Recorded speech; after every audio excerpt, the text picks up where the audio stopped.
can't stop it? No. Okay, all right, thanks anyways. Yeah, no, it's okay. People will log on only at 1:30 anyways. You have the right end time? Okay. Puis ça finit à 3 heures. Exact. Ouais. OK. OK, cool. Salut. Parce que nous, l'heure qu'on a eue, c'est de 1 heure. Fait que là, it's like it's rolling live. Puis j'ai dit, on peut-tu l'arrêter? Il dit, on peut pas l'arrêter.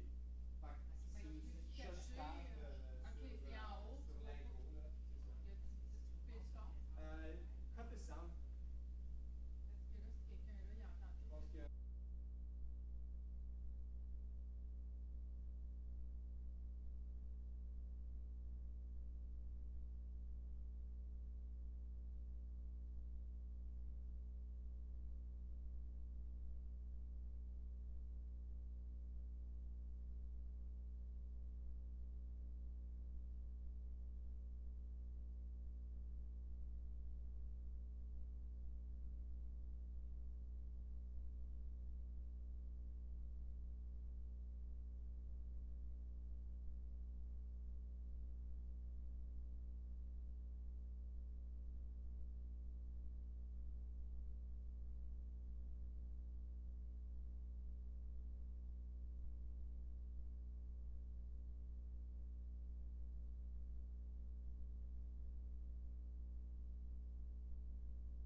CPA.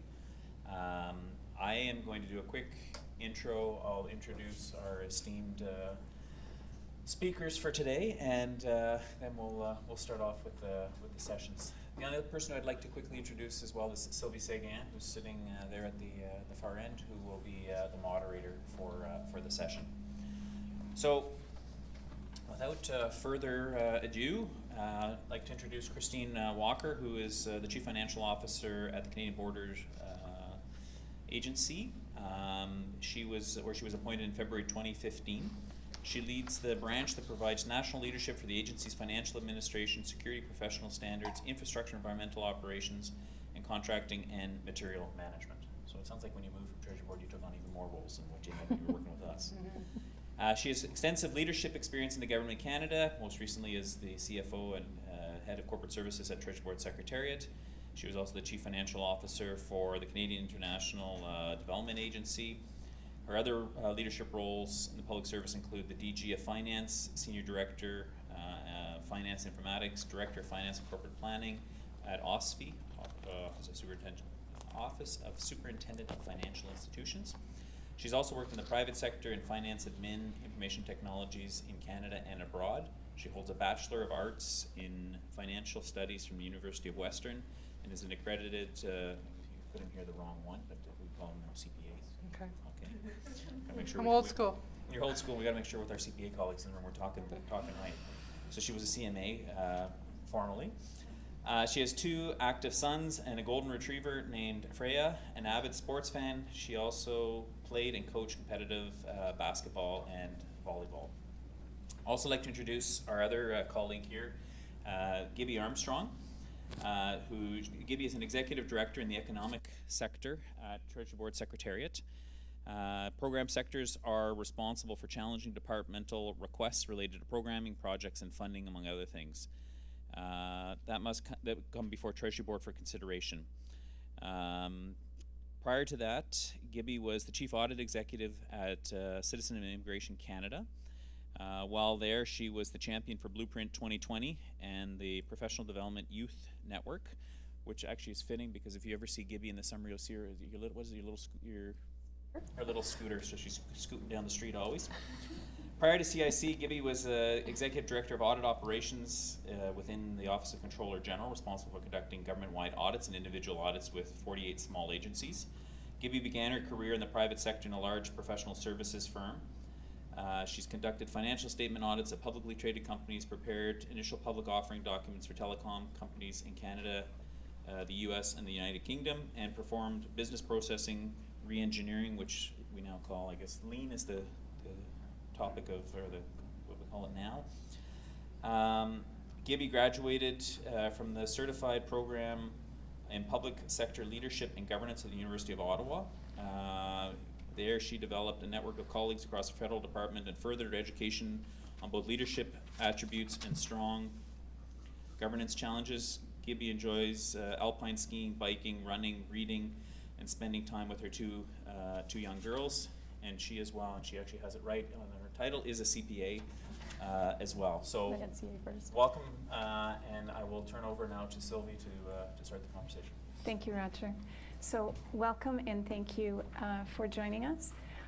So maybe before we start, I know Roger read your biographies, but if you could just maybe give the individuals in the room just a sense of your roles, responsibilities, your experience. 3 to 4 minutes, no more, and then we'll get into some of the questions that we'd like to discuss today. Gibby, would you like to start? Sure. So as Roger said, I started in the private sector at PricewaterhouseCoopers to become in old-fashioned terms, chartered accountant. That was during the high-tech boom, so there was a lot of initial public offerings and amalgamations, and somehow the girl from Ottawa became an expert in telecom companies registering on the NASDAQ. So that led me to work in the UK, where they had to do a £30 billion cell phone company offering, and they wanted to register on the FTSE and the NASDAQ. So I got to do, back in those days there was different sets of accounting rules. Now we've got international standards, but I had to do the reconciliation between UK GAAP and US GAAP. So these are things that we don't have to do anymore. And then I moved into, I guess, lean consulting in the private sector, and lo and behold, in Ottawa, all your clients are government. So I decided to make the move over to government. Started at the OAG. I was there for about 3.5 years. Wasn't a great culture fit for me. I'm a very risk tolerant person. They are not. So I found things moved a little bit too slowly for me, and a little bit too much stuff going on. So I went to the Treasury Board and started up the OCG's internal audit shop there that does government-wide audits. It was just a new thing in policy, so it was kind of fun to create and then build relationships with the small departments and agencies primarily. And then I went to CIC as the Chief Audit Executive. So that was my first time really sitting on the executive table on a weekly basis and sitting with the ADMs and talking about the things that really hit the department. And then back over to TBS, which I love TBS. It's a great culture. I fit in well there, at least I would say so. And where I don't sit on the executive table, but really through, let's say virtually, TB is the only cabinet that public servants present to ministers at. And so vicariously I live through my assistant secretary by providing him fearless advice so that he can present really big things to a cabinet and have them decide which way we're going to go. Excellent. Thank you. Christine? So like Gibby, I started in the private sector, except I started as a computer programmer for financial software. And I did that for a little bit. And I also worked overseas in France, except I was doing the merge between the French bilan and Canadian GAAP, as well as UK GAAP. So I worked for, the best job I ever had was working for a company called Butterfield and Robinson, which is a luxury biking and walking firm in France. And we had no kids. We had a ball. Let's just say we came back with no money and lots of wine. Then when I came back to Canada, we worked for digital as well as a company called Sparcraft, which Spar Aerospace, excuse me. And then I got into the government after that. So OSFI was a very, very interesting organization and a really neat organization to work for. It was kind of quasi-government. My job was to keep the government away from OSFI, and that was a full-time job. We actually were one of the first organizations to implement audited financial statements because mainly the people that we were overseeing were used to seeing audited financial statements at that time, and we were funded by all the financial institutions rather than through appropriations. After that, I joined CETA, which was my first department, and that was a big difference coming from a arm's length regulator organization moving into a department. I really enjoyed CETA. The mandate is a wonderful mandate, and I was there for 3 years. And then Treasury Board, where I was there for 5 years, and in both CETA, OSFI, as well as TBS, I managed more than one function. I've always security, contracting, IT has been a big part of what I've been managing, as well as being the Chief Financial Officer. So having that depth and skill sets in the other areas is very valuable. And then now I work at the Board of Services Agency, Canada Board of Services Agency, which is fascinating to find out how much actually happens in that 30 seconds. You know, when you're driving back from your shopping down in the States, there's a lot of technology behind that 30 seconds while they're evaluating whether or not they should pull you over or not. And it's a very fascinating organization that in fact delivers over 90 acts at the border. They do work for CFIA, they do work for public health, they do work for other police departments, catching people at the border. It also, I think the neat thing about being in a department where you're actually right there, and you were at CIC, so same kind of thing. It is really neat to be a public servant in those roles as well, just as interesting as it is to be in the central agencies. Excellent, thank you. So we can see that both of you have had progressively more challenging roles throughout your careers, allowing you to develop your leadership skills that you're now bringing to your respective management tables.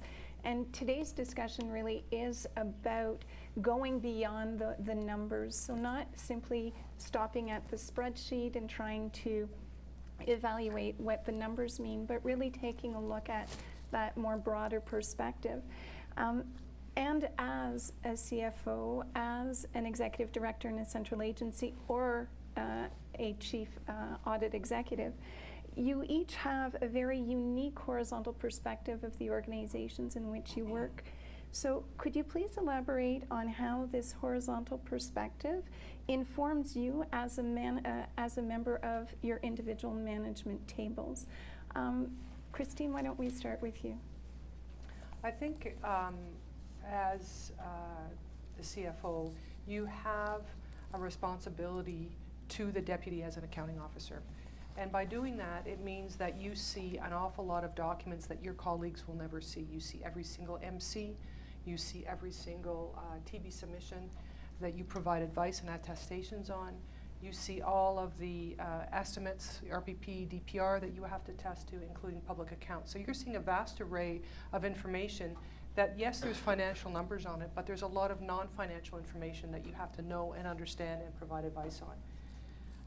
The other thing is that we have to understand what goes on in the other organizations, but our role really is to see the linkages between the other organizations as well. And part of what we bring to the table is to be able to say, well, you know, I think that's going on over there. You may want to link up with this program over here because you have seen the connections by seeing the numbers. Like many CFOs, we do more than just the financial jobs. We do contracting. I do contracting and real property. Those are the two big ones, as well as security.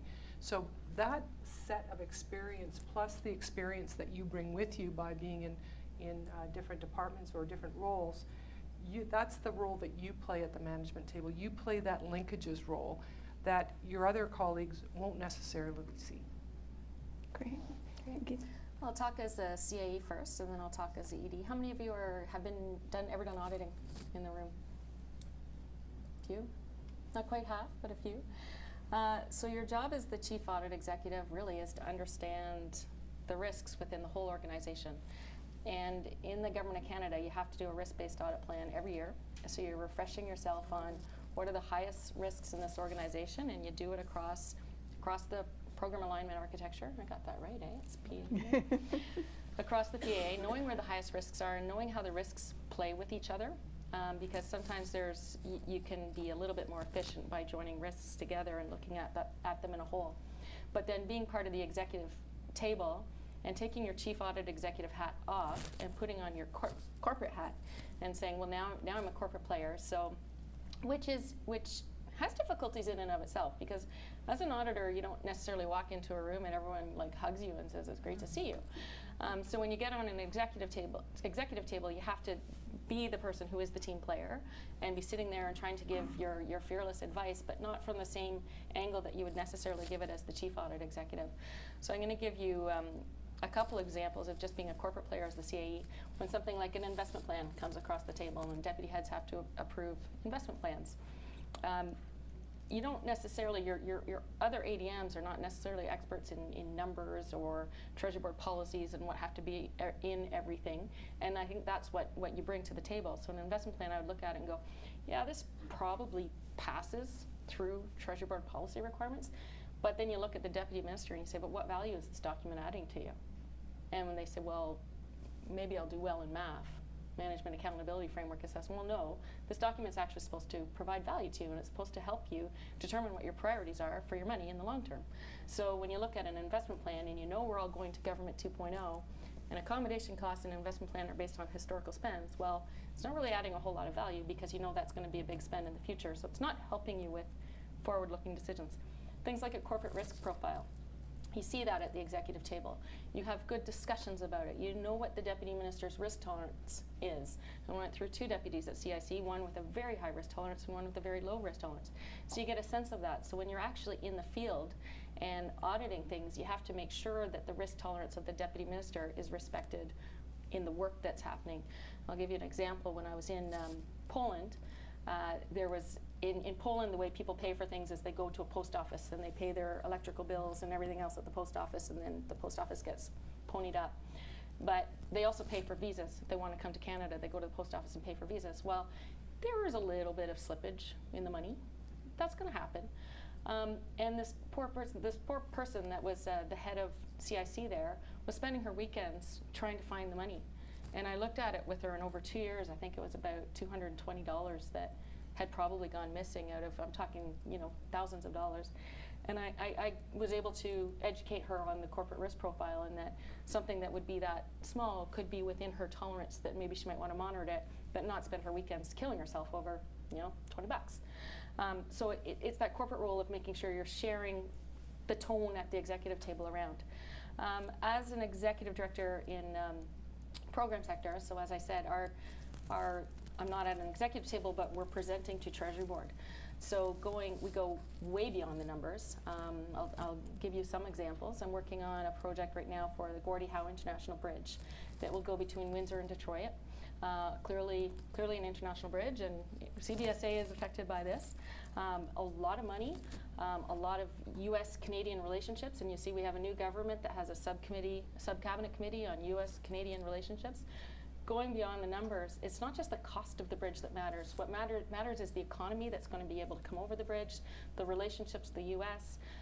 There's a plethora of different things you have to take into consideration. Promises the previous government made, does the current government care about those promises, or are they able to use that as a free pass to buy more time on something, that sort of stuff.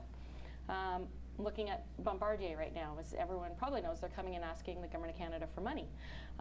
But it's not just that. So we don't just give money to every company. What we look at is, what does Bombardier contribute to the economy of Canada? They hire a lot of high-skilled aerospace type engineers. There's a lot of supplier companies that feed into them. So you have to look at these things when you're making a decision of whether or not you support a company like that. Via Rail. Via Rail does not make money. Via Rail, by the way, if anyone hasn't taken it in a while, it's awesome.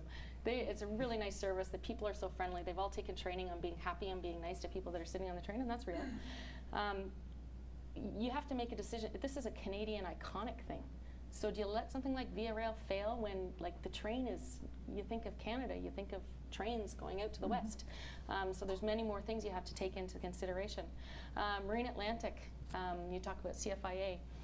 It's constitutional that we have to be able to provide a ferry service to Newfoundland. It's constitutional. So Marine Atlantic, do they make money? No. They have major struggles with union rights and everything else, but constitutionally, and I guess there's really no other way over to Newfoundland besides by plane, and you have to get stuff over there. We had a little issue with Marine Atlantic this year where CFIA has a car wash because there's a potato spud worm or something on the island that they don't want to get over to Canada. And there was a decision a long time ago that Marine Atlantic would take over the service from CFIA 3 years ago. CFIA is still running the business because it only cost them $150,000 a year to run this car wash, and it would cost Marine Atlantic $400,000 because they don't have the same access to temporary workers and their unions are a little bit tighter. So when you're making decisions like that too, it's okay, there was this decision made by government, but it doesn't make sense. And you go back to your fearless leaders and tell them, it's a great decision, but it will cost taxpayers an extra $300 million a year. So it's bringing, it's fearless advice, it's relationships, it's making sure you're saying the right things and bringing you have to bring it all into perspective because it isn't just about money.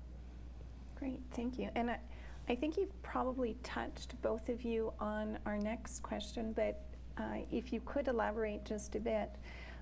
So we know that it's important as CFOs, CAEs, or executive directors in central agencies to go beyond the numbers when we consider different issues. But how does this particular perspective of going beyond the numbers translate itself in the actual advice and guidance that you do provide to your deputy head? Well, I can give a very, very recent example, and one that's in the papers an awful lot, which is the Syrian refugees. That one was, continues to be an absolutely fascinating file. It is a major initiative for Canada and a big platform initiative for the new government. So everything was about, it wasn't about are we going to do it or not. It was about we're going to do it and how do we make this happen. And so right from the get-go, there were about 3 ADMs involved, and I was one of them, to make sure that every step along the way that we were ensuring that they were thinking about all the pieces that needed to actually go into this and understand those and kind of challenge them a little bit. At the same time, we were responsible for providing costs on a very, very short period of time. We had to do an MC in a very short period of time, and CIC was heavily involved as well on a moving target. And I gotta say, that was really, really tough because a lot of decisions hadn't been made when we were writing the MC. We didn't know how many flights. We didn't know where the flights were really coming from. We had an idea. We didn't know at the time when we did the MC where they were going to land in Canada, right? All of those assumptions. So a big part of it was really fully understanding all the processes from CBSA's perspective, what the processes that CBSA would have to do overseas, what the processes they would have to do when they land in Canada, and what they would have to do after they landed in Canada. And so we were there, our teams were there at the walkthroughs, walking through all these different processes that had to happen and what were the costs of each of those processes and how much contingency should we put on or not contingency should we put on. And it was a really great team effort from our team as well as the team on the program side. And we had to figure out, you know, how many people need to go overseas to make sure that the processing centers are set up properly? How are you going to get intelligence over there? There's no, because we have to make sure that anybody that's going to come in, there was a high priority on security of the security screening, and that is the responsibility of CBSA. How are they going to connect? How are they going to connect to the systems back here if they could? And then when they land, believe it or not, when they land, you actually become a permanent resident because the Border Services Officer lands you in Canada, at which point you become a permanent resident of Canada. There was a lot of discussion about how that was going to happen and how are you going to get 250 people coming off a plane and process them, and how long would that take? And so all of this and these conversations were all going on before the MC and then into the TB submission. And when you talk about going beyond the numbers, this would be the very first TB submission that our minister would see. And how do you take something as complicated as this massive movement of people, the role that CBSA has to play it, and put it into a TB submission that you know your minister will understand because he's into it, but if you go to the board, will they actually understand the role that CBSA has to play? And how does that tie into the numbers? So a lot of our role going beyond the numbers is really understanding in detail what is going to go on and then try to tell that story in a simple way when we're writing the TB submission or the MC. And I must say in this one, because it's still moving, I think the first ones are landing I think today. I think so. Actually via transport. I think there'll be D&D planes. But like I said, it's a lot of moving parts and a lot of unknowns as you go. And that was a big challenge for our whole team. Being able to put that together and also being able to say to those numbers, you know what? This is the best set of numbers that I'm going to get because there still continues to be so many variables. One variable is, can you hire enough charter flights to get 10,000 people here by December 31st? Or 25,000 people by February? Is it even physically possible? So I think that that's the real value that I think our team was able to add to that file. And every day there is a meeting on the Syrian file, and we have representation at that meeting so we know what's going on that file so we can continually be able to monitor it. But that's a good example of the role that a CFO will play, you know, that is far beyond the numbers, because part of my experience at CETA, part of my experience in the private sector, working overseas, you'll be able to challenge some of their assumptions and say, well, is that real or is that not real? So I think that that's a kind of tells a good story about beyond the numbers. Excellent. I'm going to echo what you said about simplifying. I mean, a lot of things, a lot of decisions that have to be made by ministers are based on real highly complex work that's a lot of due diligence has gone into. There may be a lot of assumptions. A lot of work goes into these things. And these guys aren't dumb, but we use a whole lot of bureaucratic words in everything that we do. And you need to be able to plain language and simplify things, take out the irrelevant information, and a lot of us like to put in extra information, but is this information really critical to the decision that has to be made? Take out stuff so that they can see clearly what it is that they need to decide on, and know the evidence that they need in order to make that decision. So simplify. I would also say never cry wolf. So if you're wanting to get your deputy ministers, your ministers' attention, if you're talking to them every day and flagging something in front of you, they're not listening. So the more you can hold back, do more analysis, have it well thought out, know when it truly is a decision they have to make, and I'll refer back to a corporate risk profile. If you have a sense of what sort of risk tolerance you're allowed to have, what sort of decisions you're allowed to make before you have to raise them, then do that and be, I'll say, fearless again. Also, I've had experiences with 2 bosses who have really honed my skills in the elevator pitch. So, and by that I mean when it is time for you to cry wolf, be ready to do it in 1 sentence. 1 sentence is going to grab their attention so that they want to hear the second and third sentence, or they want to hear a briefing, or they want a deck, or something after that. But you need to be able to grab someone that's that busy, and they're all incredibly busy. You need to be able to grab their attention quickly in order to get resolution to what you need, and you need to be clear. And sometimes it's a good idea to think about what those 3 sentences are and put them in the right order so the first sentence goes first, but these are all good skills to have. I just, on that serial file, the other thing that had to happen that I didn't add is then as the CFO, so you're working with these teams and our teams are working them, then your job when you go to the deputy is to say, okay, what is your independent advice to the deputy, right? And you have to be able to go through the due diligence and satisfy yourself that if the deputy that you can answer every single question that deputy is going to ask, and actually think ahead of time about what they're going to ask. And that's one of the things that I do now is, if I can't answer the questions that I think the deputy's asked, then there has to be more due diligence. The serial file time was a real challenge, but that I always think if you can put yourself in their position, given all the files that they have to go through, think about the questions that they're going to ask reading your material. By preparing those questions, you've done a set of due diligence right there that you can then say, yeah, I can answer every single one of those questions with the product that I have on the table. Excellent. Thank you.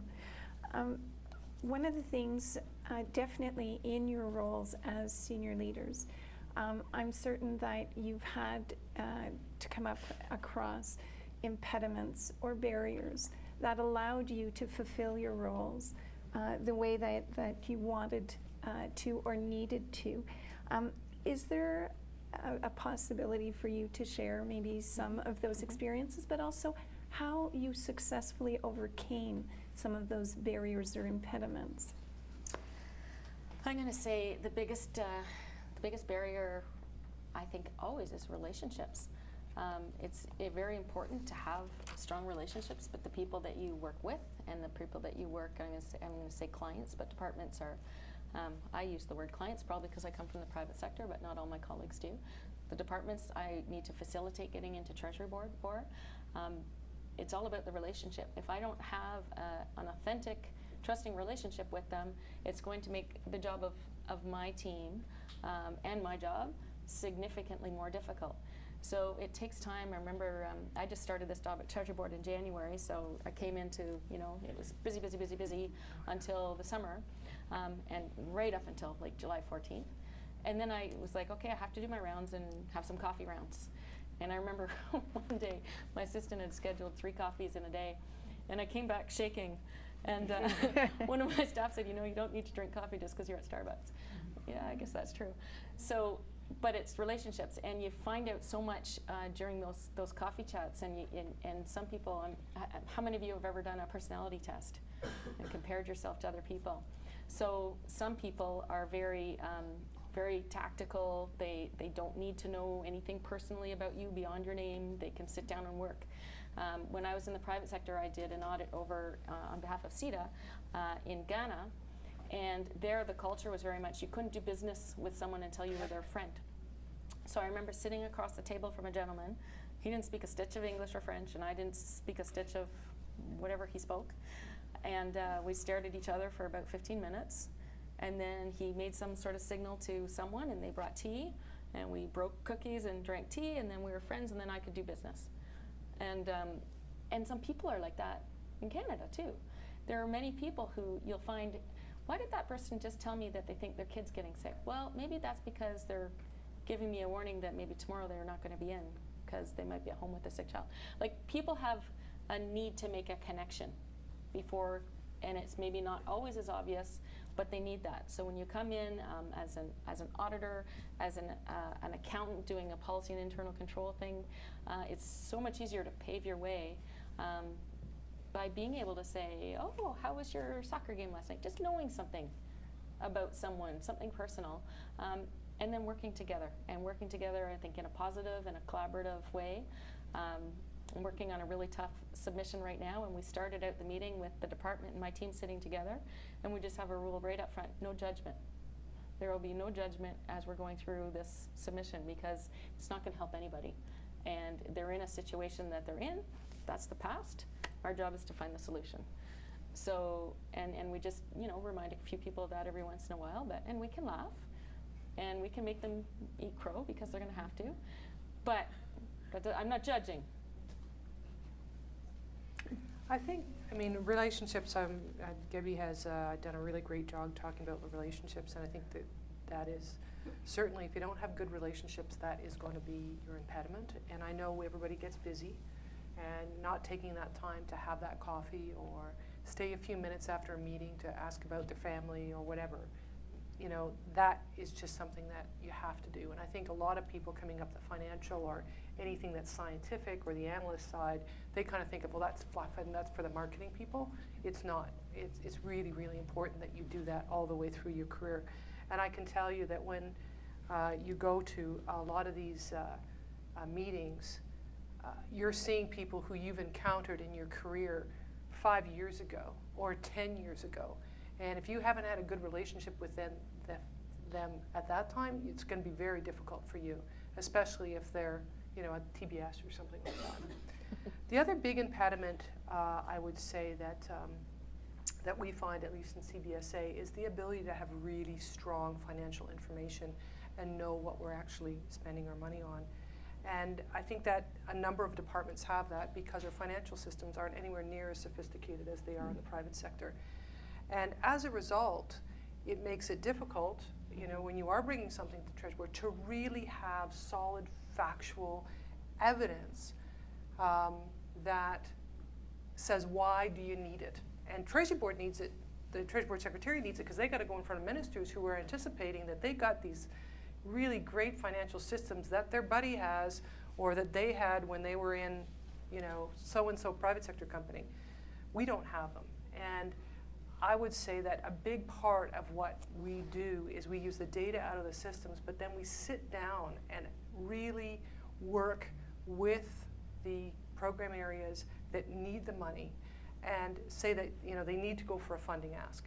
And the kind of detailed questions that we're asking, and our job is actually to pull that out of them and be able to help them give us the evidence that we need to be able to support it.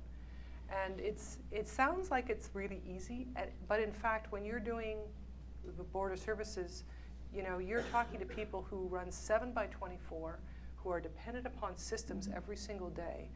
If people call in sick, cars wait, right? There's no backup. So when they're saying, you know what, I need more border officers. Well, so tell me, how many do you need? And trying to get the factual information that says, well, I need 5 more here, I need 5 more there because border volumes have gone up. Oops, the Canadian dollar has just gone down, so you know what, there's no more people coming across the border. So you go to TBS and they say the land travel's down, why do you need more border officers? You just ship them from there. Well, I got 4 or 5 border officers in like Stewart, BC, on the coast of Alaska. If we need them in southern Ontario, I'm not taking them away from that border to move them down. But I am responsible for trying to get that information so I can transmit that information to the Treasury Board Secretariat or the Department of Finance so they understand it. And I think that's a big, we play a translator role. And I don't think that, you know, if you were telling me when I was getting my accounting designation that would be my job, I didn't think it would be my job. And that, I think, is a really, really valuable skill to have at the management table and to go beyond the numbers. You also need that translator role because not all deputies are numbers people. Some of them can be, so you're playing that role for your colleagues, and you advocate, almost like you advocate for your clients at Treasury Board, we advocate for our program areas to the deputy. But in order to do that, we got to be solid. So I think that's one of the big other impediments I think that we have. Excellent. And I guess one last question, because we still have the time, one last question before we open it up to the people here in the room and our colleagues who are joining us via WebEx. You've spoken, and I've heard a lot of different competencies that were coming out in the different things that both of you have indicated. So I guess for the participants who are here, one of our main objectives and our goals are to become strong strategic advisors, whether it's within the internal audit world or within the financial world.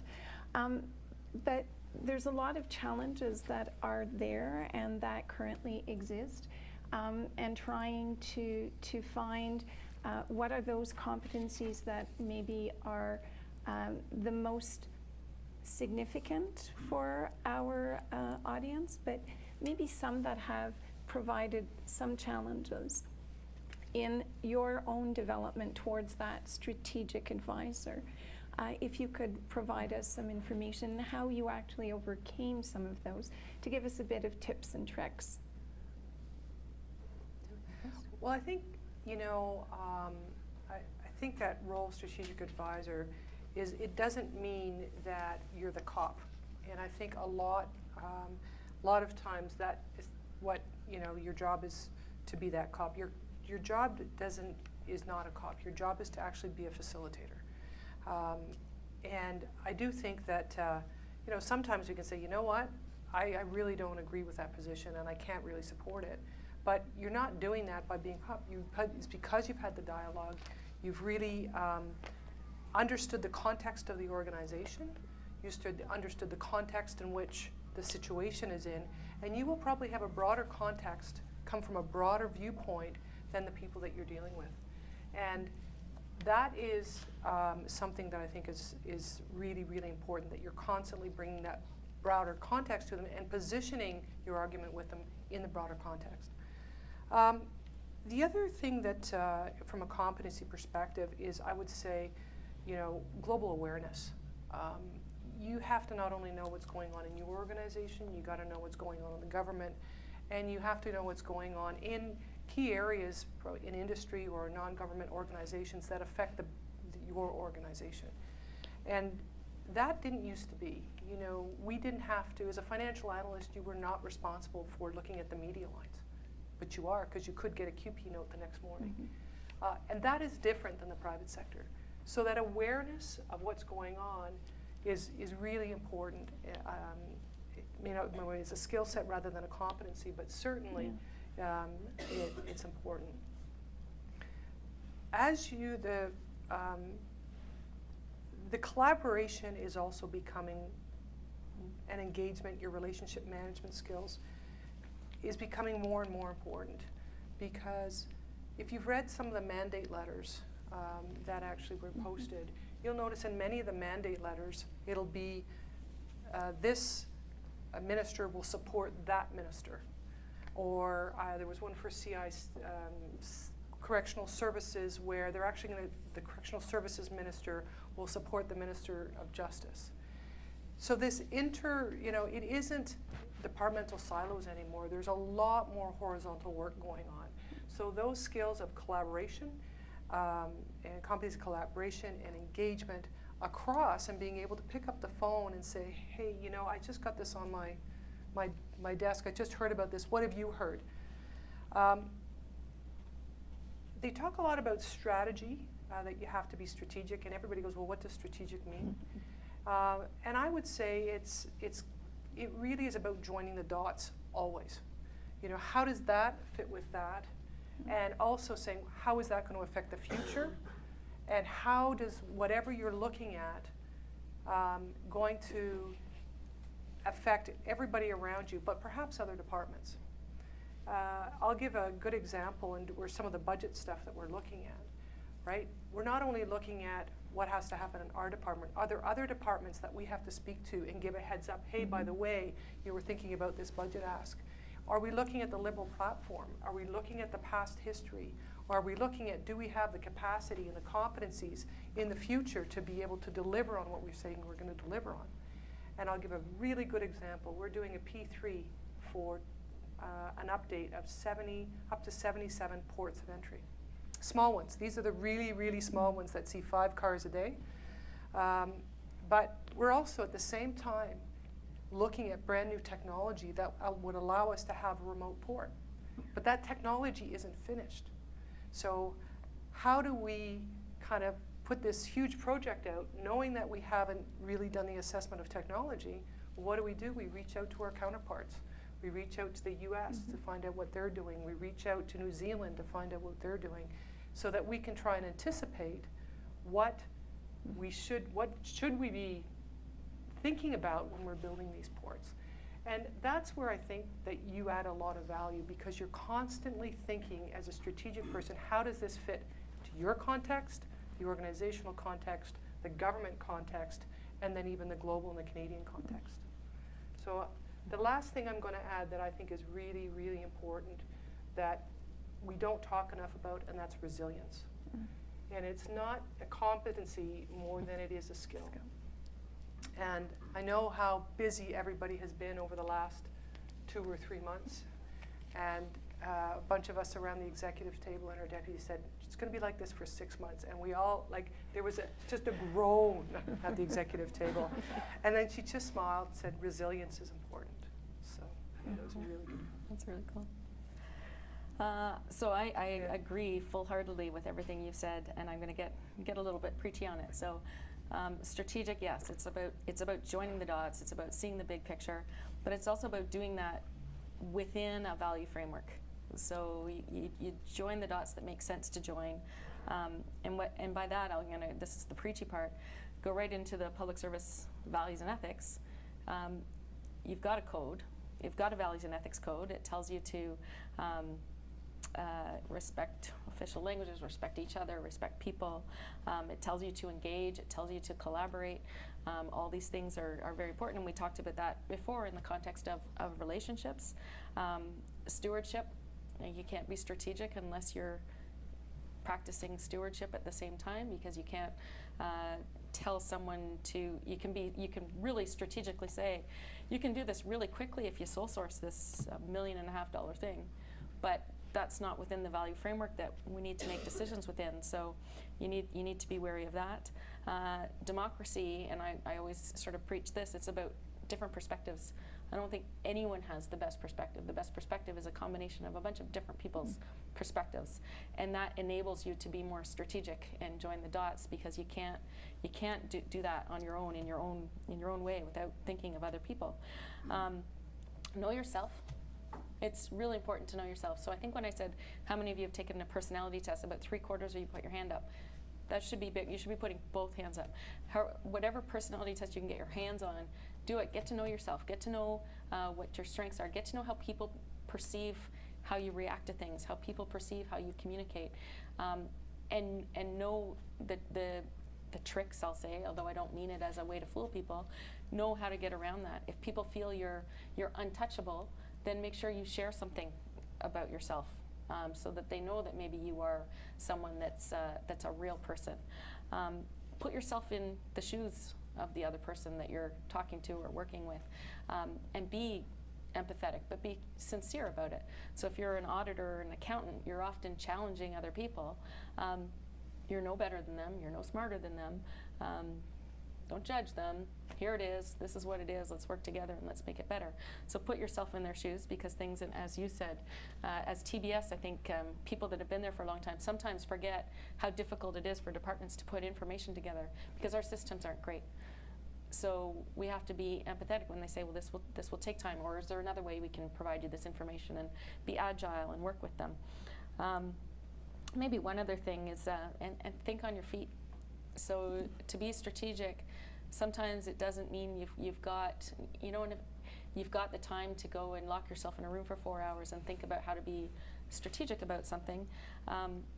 You need to be able to be thinking strategically all the time. So if that means setting yourself a half an hour aside every morning to walk to work and just let your brain think, and how does your brain think? And I think when I'm listening to really loud music, but what is that?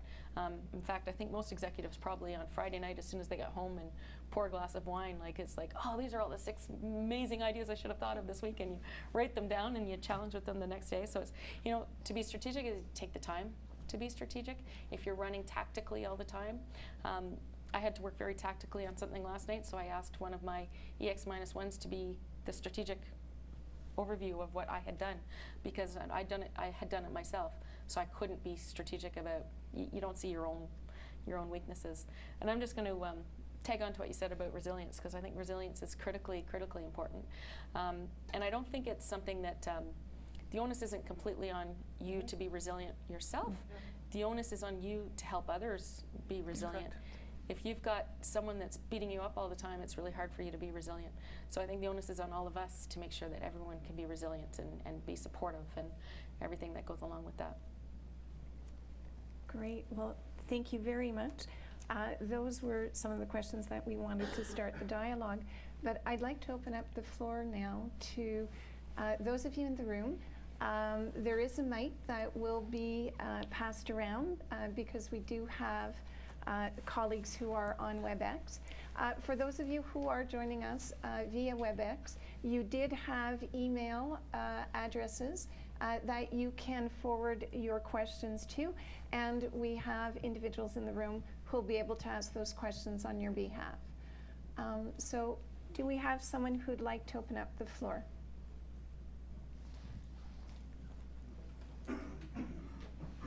Thank you. Aziz Meira, I work with the CBSA, actually. I appreciate that you mentioned that being able to have strong relationships with people you work with was very important for me. And you mentioned trust, probably openness, other things. I'm just wondering, like in the context of working in an internal audit, program evaluation area, if you have a lot of people who are actually open and who are trustful, because often the type of people who work in these areas are very analytic, and they don't necessarily open themselves to others. They like to work in their areas. Mm-hmm. So I'm just wondering how you make it happen. That's a great question. And you're absolutely right. I had an employee once that couldn't trust me as far as they could throw me because he always thought I had an ulterior objective. Chantal, you remember we worked together at the time. I think you just have to be, I don't know, it's interesting. How do you make people trust that are incredibly analytic? And it's not necessarily that they don't trust, it's that they need more detail to support their conclusion that they can trust. So I think you have to do it slowly, like you do it with small things. I throw trust out really quickly to people that work with me. Someone taught me once that I probably shouldn't do that, so here's a lesson. You've got A, B, and C levels of trust. So when you start with someone new, you start at a B level of trust, and that means maybe the rope will be 3 or 4 days long or a week long, and then I'll bring you back in and see how you've done. And then that rope just keeps getting longer until you reach an A level of trust, or that rope gets shorter, and then you might want to find another job because clearly that's not going to work, although I've never been in that situation. But I think you just have to show the trust that you have and hope that someone else is going to do it. I've had to sit people down and ask them to be a little bit less always assuming someone's always telling them something that's not true. And you're right, you do run into that personality a little bit in audit. Maybe it's back to the conversation of judgment and hoping everyone's coming from the right place. And, you know, when I was in the private sector, the way we used to review people is work. And you can do this with people that don't work for you too. You can do this when you're interviewing someone, is you don't review things by looking at things. Maybe you look at something and you read it so you understand it, but then you ask them questions. And you keep asking questions until they sort of run out of obvious answers, and you watch what happens to their body language when they get there. And if they go quickly to, you know, I don't know the answer to that, I'm going to look that up for you, that's a good sign. If their response comes a little bit slower, their body language changes, and the answers keep coming out, there's no direct eye contact, you know that the trust isn't there by probing. So I think you need to teach people maybe a little bit about how to read body language and how to trust it and how to ask questions and how to be calm and how to get to the place where you know you're getting what you need to get, well, hopefully trusting the authenticity of others. Great. That's a good question. Christine, did you have anything? No, I think she's to done a great job. Excellent. Do we have another question? Oh, right there. Oh, oops. Je peux poser la question en français? Oui. Moi, ma question, c'est comment anticiper les questions ou les préoccupations d'un sous-ministre adjoint ou d'un sous-ministre pour être en mesure de se préparer. Vous avez mentionné que you have to have this briefing, elevator briefing, 30 seconds, whatever. It's always a challenge to see, well, what type of question I will get, you know, what type of concern I might have. So Intel, I can tell you that is probably, this is where your relationship and your network is you need to know more about the person that you are and about the subject that you are actually providing information to. Whether it be a minister, whether it be your deputy, whether it be one of your colleagues. So where are they coming from? What angles are they going to look at it from? And I'll do, lots of times there'll be a question that the deputy has a question. I want it, right? And she emails, she's got a question. If I'm trying to figure out which angle she's coming from, I will make phone calls to make sure that I'm actually answering the question that she wants to be answered. So, and understand what words I need to put in there to be able to properly answer the question. So I think there's especially when you're at that level, those people don't have a lot of time, whether it be an ADM, a minister, or a deputy minister. So you have to do your homework to be able to properly brief them. And I know it sounds awkward, but the way I would brief our associate and the way I would brief our deputy might be different because of where they're coming from. So chiefs of staff, their admins, people that work directly for them can provide an awful lot of intel to typical questions that they would ask. And that's exactly what I'm going to say. So when the new Treasury Board was announced, I had someone on my team do up a document. What are their bios? What do we know about them? Where do they come from? Where do they go to school? What do they do in their spare time? So Scott Bryson has an apple orchard. He makes his own wine. He has 2 little girls that are turning 2 in February. He's from the East Coast. All these sort of things. And then we say, okay, so what kind of questions is he going to ask? We've got, you know, a doctor at the table. We've got different people. And so we knew with the previous government, there was a gentleman from Manitoba on the Treasury Board. So what's in it for Manitoba? So now, what's in it for the East Coast? Yep. What's in it for the fishermen? What's in it for the agriculture? What's in it for? So you've got to know where they're coming from. There's no, if there's an investment banker on the Treasury Board, you want to know the financial models and the ratios. You want to know the type of things that are going to be interesting to that person. And that's where you have to guess where their questions are going to come from. And you know what? It's not a perfect science. Let's just say. And you can be guaranteed, no matter how many questions you have on there, they're going to ask you one that you don't have. How do you react to this question that you don't have? You're basically very honest.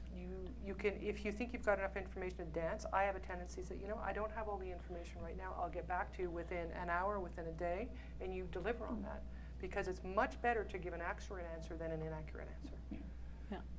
Yeah, I would think that the higher up I go, the more I don't dance with, because they will quote you, because such little information on each subject comes to them. that they need to quote you on what they've heard. Whereas by comparison point, I printed off the questions for today and walked across the bridge and read them. I can fly by the seat of my pants, but I choose when to do that. We had another question as well. Yes. Our deputy keeps talking about building a nimble organization, which is a challenge at all times. I'm from ESDC, so we have a lot of people to try and move. How do you overcome that kind of cultural inertia in your organizations as leaders in the organizations?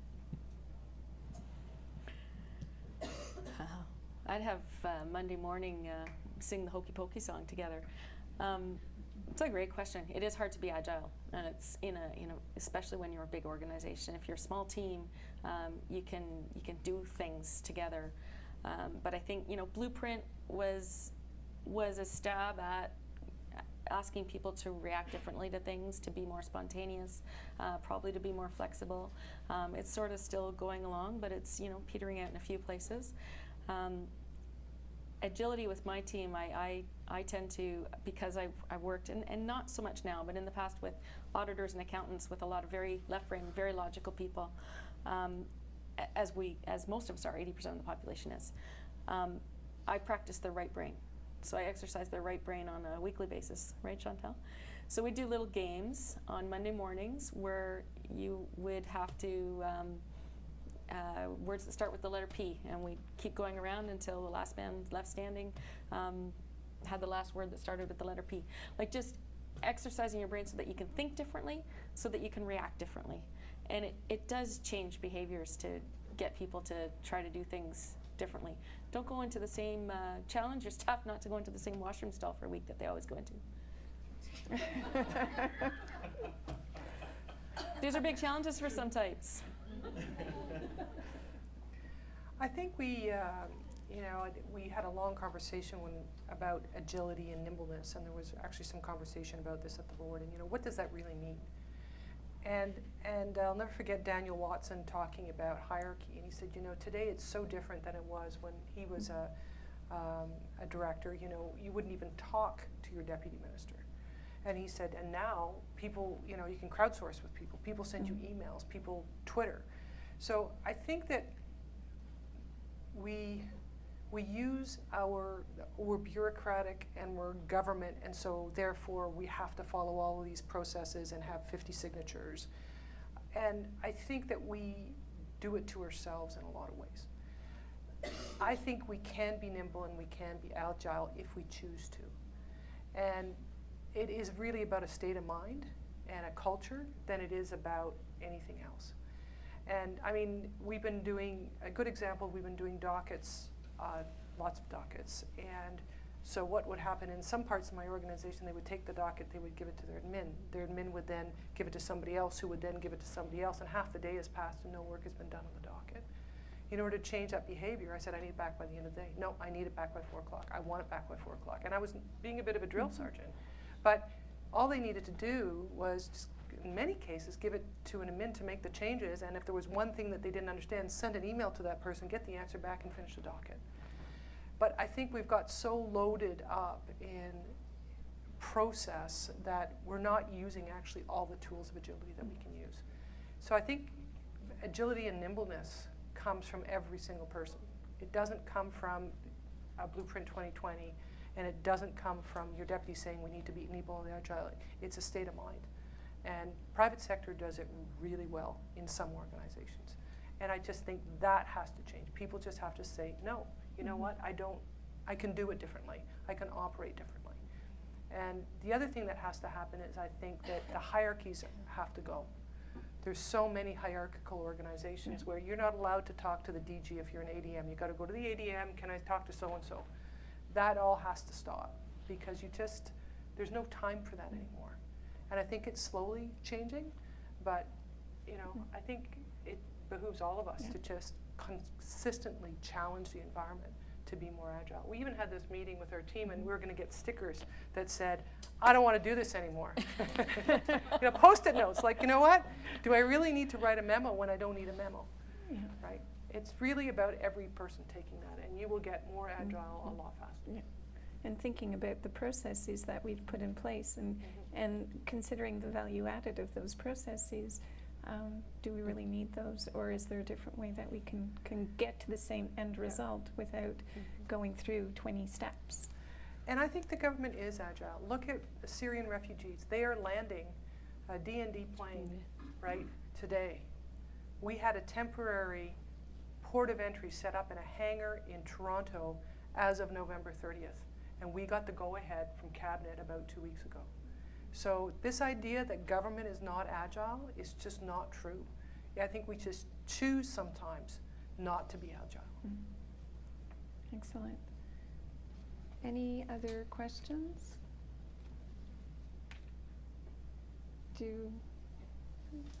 We do? Okay.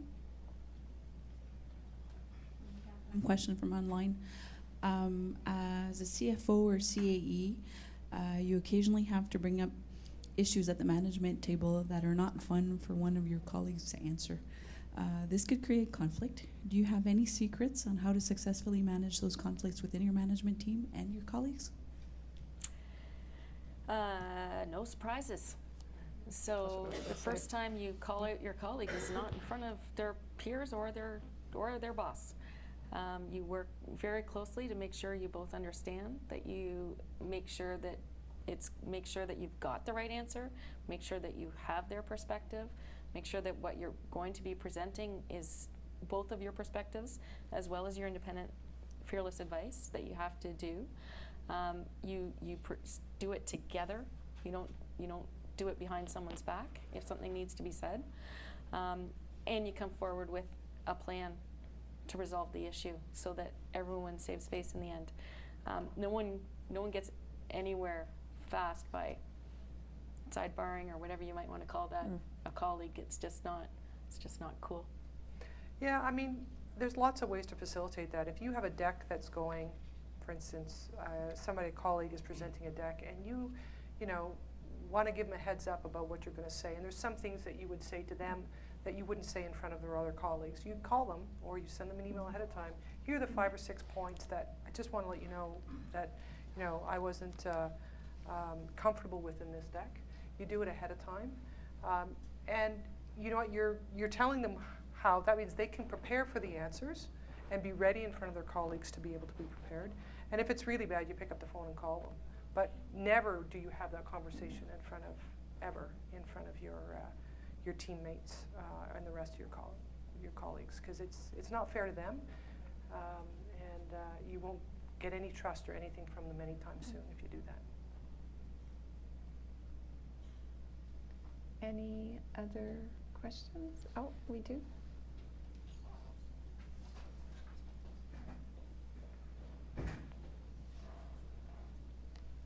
Hi. For both of you, I think when we talk about nimble organizations and we talk about change and getting people on board, what are we doing in organizations so the rank and file can see themselves in the mandate of the department? Now, I know for CBSA, a border guard is going to see it. But what about someone who's working in one of these buildings, or what they're doing? What steps do we take, or does leadership take in government so that these people really identify with the mandate of what the department's trying to do? Yeah, yes, please. We're in CBSA, we have a people strategy, and every branch was responsible for developing its people strategy. And one of the things I had done when I started is I'd actually had coffee chats, and I think that we met about 60 or 70 people in the organization, at all levels of the organization. And one of the biggest things was that, because how do I identify with the mandate? Everybody was proud to be part of CBSA, but they wanted to have a better understanding of the mandate and really feel like they were part of the organization. And pursuant to that, we organized trips to local places, which, believe it or not, like the airport, there's lots of stuff to see. We have a lab, we have a targeting center, and each group started organizing trips to go and visit. And I can tell you the difference by just taking them out, it was just a half day, was absolutely tremendous. And that they'll take with them. The other thing that we have just done a vision and a mission statement for our branch. And there was a really interesting dialogue with the people developing it, and there was a lot of participation in whether or not our mission or mandate was for the rest of for the agency or it was for Canadians. And I was really, and this didn't come from me, but it actually came from the people. Well, actually, we're working for Canadians. We're not financial analysts just working for the agency. So I think part of that, again, goes to culture, getting the people out there, getting the people to be able to ensure they're involved in some of the program stuff, and give them the opportunities to participate in that. And that's how you start breaking down some of the barriers and getting them to really be involved with the organization. And finally, the last thing they want is they want CBSA kit.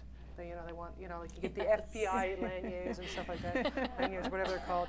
And we're working, we're talking a lot about when employees arrive at the organization, what do they get? Here's your sweatshirt. Yeah. That's cool. I'm also a very firm believer in strategic plans and by branch levels, and maybe they can roll up to the organization. But in developing a strategic plan, staff need to read, your mandate. Now that we can all see the mandate letter, your mandate letter, the speech from the throne, anything from the clerk, any cross-government initiative. You need to talk through all these things. You need to talk through values and ethics and how they shape what you do. Big transformation initiatives that are coming out of TBS or shared services or wherever else they may come out of, and understand all those and position yourselves within it. And if you're positioning yourselves within the bigger picture and then coming up with a vision and a mission, then often, it can lead to for Canadians or what are we doing this for, and reminding people that that's what we're here for. I think that's really critical. And if I can add, for organizations that do host some type of orientation session, some are mandatory, some are not, but always very worthwhile to be able to assist and to really get an understanding of the organization. As a TBS employee, we had some sessions that were available, and it was a great way to figure out and to understand how all of the different components of the organization fit together. So if you do have that within your own organization, and you haven't yet had the opportunity to attend one of those, I'd strongly suggest that you do so. It will definitely help you understand where you fit within that jigsaw puzzle that's called your organization. And this concept of field trips is also, I think, very important. You have to, you need to touch things. You need to make them tangible.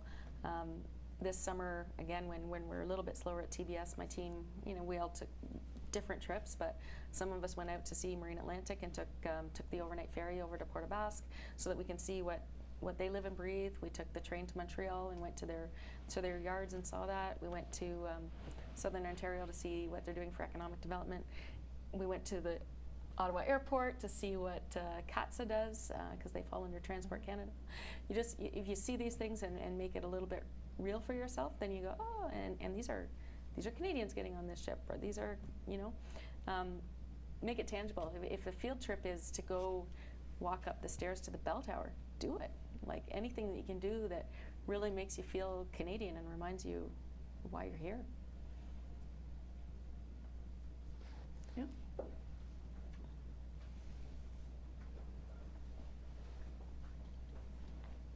Jennifer Robinson, TBS. J'ai une question à propos de l'innovation.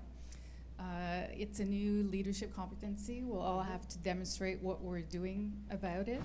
So for communities that are dealing in a challenge function in an environment where there's very little risk appetite, is this doable? And have you seen or have you lived examples where you could actually be innovative in your respective fields? I'll give a really good one that happened recently. It's the delegation of authorities instrument, okay? So at CBSA, we had a 4-page delegation of authorities instrument with over 100 different positions on it. Needless to say, that it wasn't the easiest thing to follow. And because we knew we were getting a new minister, the team took advantage of that and put it onto one page. And then what they did is they created a set of notes to support it, which is signed by the president, not by the minister. and use things like, I know a lot of other departments are doing this, but rather than position names, they were putting levels so that people's titles wouldn't change and that kind of thing. The other thing, they did a lot of consultation to make sure that it was all good. And then in the notes, what they did is the notes not only puts all the levels in the notes, it also links to every single TBS policy. So that, you know, here's the limit for events. If you want more, there's actually a link to the policies. So although it's a long document, it basically summarizes every single policy and way we want to work for everything that's on that delegation instrument in one document, in one place. And that was really well received, rather than trying to go all over the place to find stuff. So that just was recently signed by the president and is in the minister's office. But that doesn't sound like innovation to anybody, but it is innovation because it will dramatically simplify the way that we do things. And I think that's when you hear about innovation, people think it has to be sexy, right? It's got to be, you know, some brand new app, or it's got to have music with it, or it's got to look cool. Like, no, innovation is about everything that's going to make a change, that's going to make people think differently. And I actually think that in the financial field, we are dealing with people every single day. And we forget that every rule change we make is probably going to, especially in large departments, can affect thousands of people. And so one of the things we're trying to do is say every time that we do something, think that you're touching 5,000 people. Would you do it differently? Right? And that's just pure innovation, right? So there's a lot of ways I think we can innovate without it being complicated. I completely agree. I think innovation, sometimes the little things, and they're maybe harder to recognize and harder to see, but I think our job is to recognize them, and I think accountants and auditors can both be innovative. I think accountants see every day how bureaucratic some of the processes are we do. So even suggesting risk-based processes or something that makes something more efficient, that's innovative. When I was a CAE at CIC, I found out that one of our regional offices was still using pennies in their petty cash. So it was kind of innovative for them first to be able to find pennies, to be able to reimburse people. But it was huge for them to be able to, you know, when I sent them the directive from the Department of Finance that said pennies no longer exist in Canada, they had to come up with innovative solutions to address their petty cash payments. But so I think in finance, and we opened up, ESDC has a really great program called Expose and Explain or Change. And we sort of copied that at CIC through GC Connects. And the ideas that people had from the lowest ranks, like right through, of what process could be changed that would save 60 hours a year was just incredible, because it's at the ground where you see it. So I think it's just to be able to speak up. And they are small, but innovation, doing things more streamlined, some of it's the tone at the top too.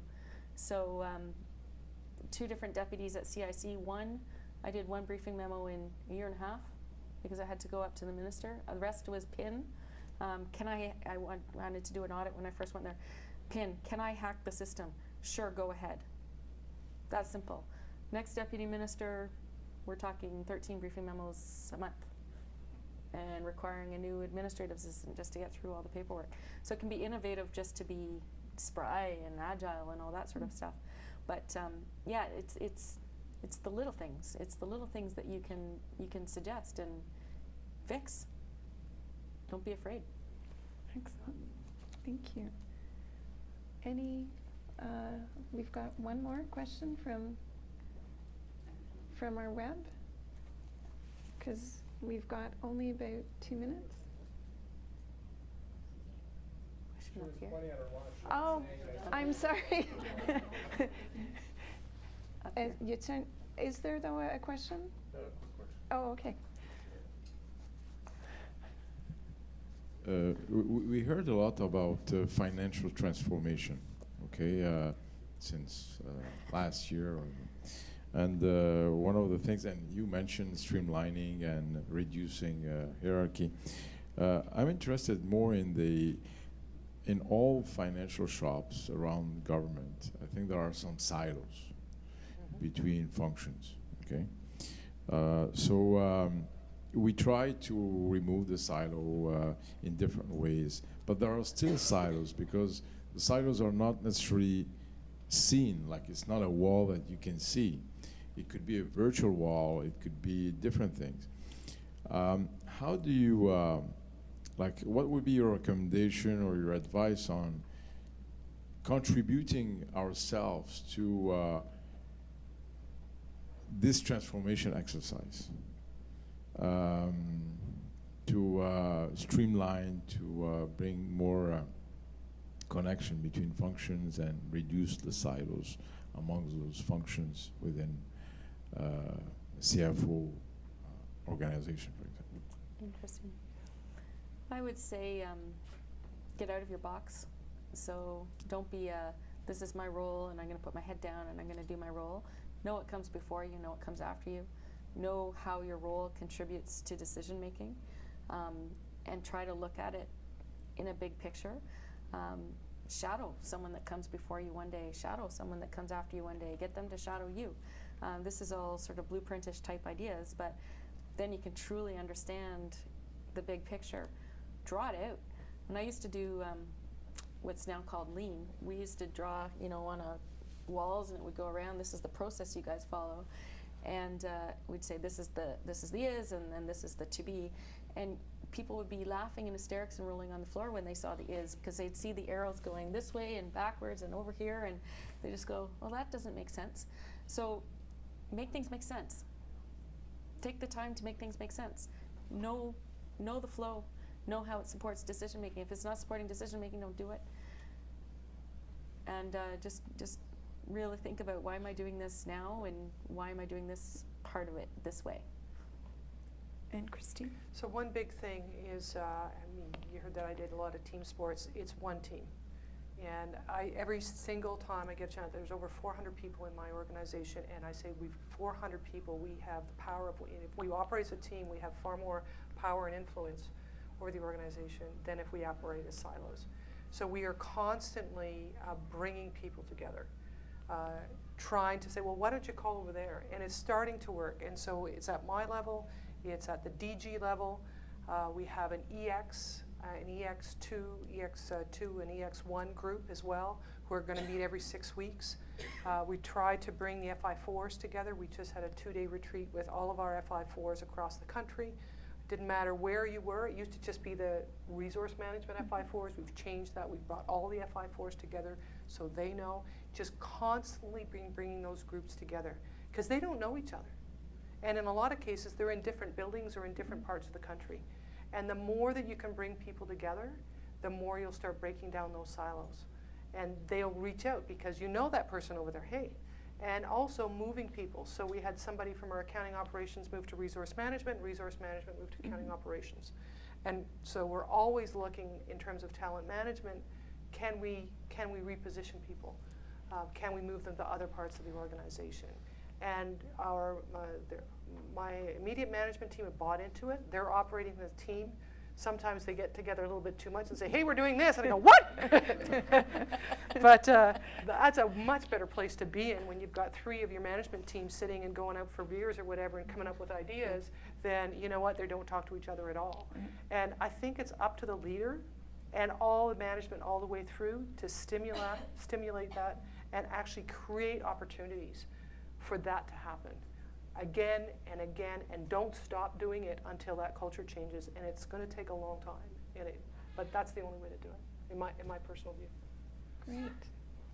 Well, thank you. I think I'm looking at time right now, because I do know that the WebEx session is going to terminate at 3, but I would invite our colleague from CPA Canada to come up. Oh, the mic was missing. Yes, it is important.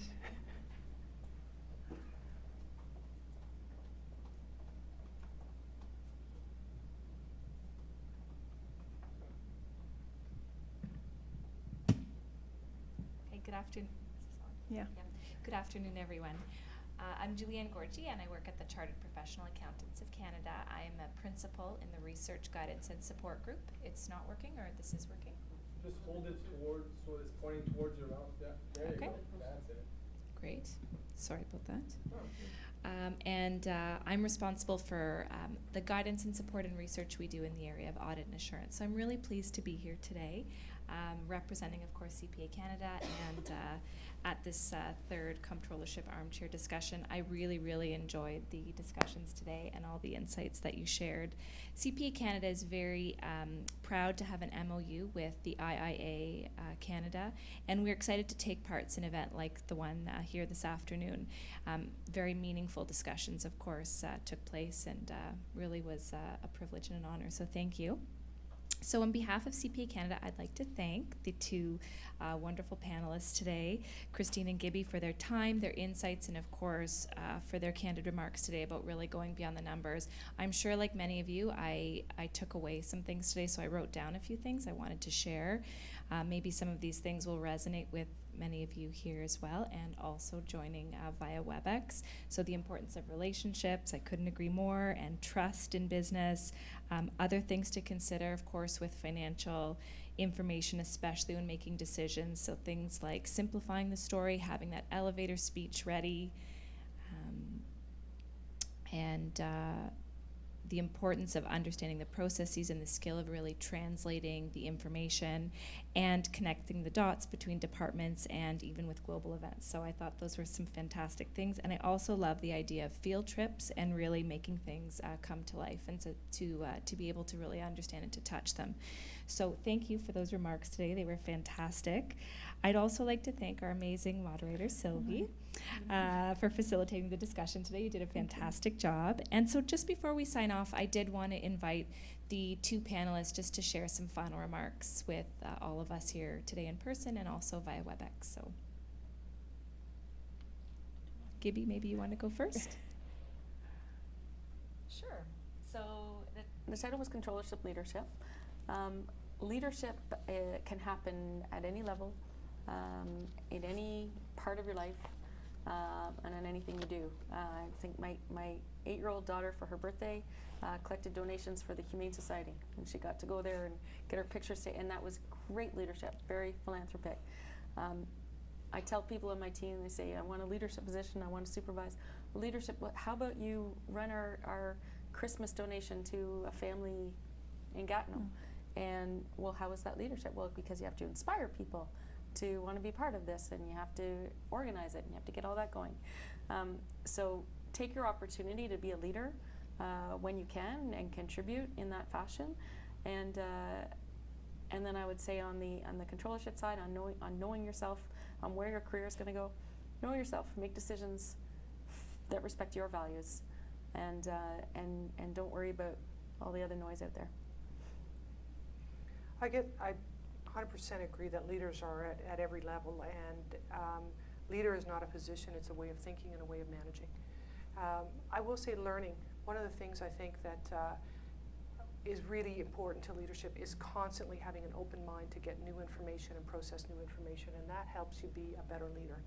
And I think that sometimes we think that we don't have to, and I know many people don't have the time to, well, it doesn't mean taking a course. It doesn't mean, reading a book on how to be a leader. It means watching people. It means paying attention to what other people do, reading some things that's slightly, completely different about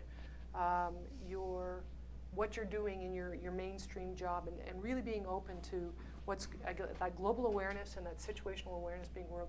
That helps you be a better leader no matter what role that you play in the organization. And I will give another example of great leadership. We had an AS2, France Allaire, who ran one of the CBSA GCWCC events. And it was absolutely phenomenal.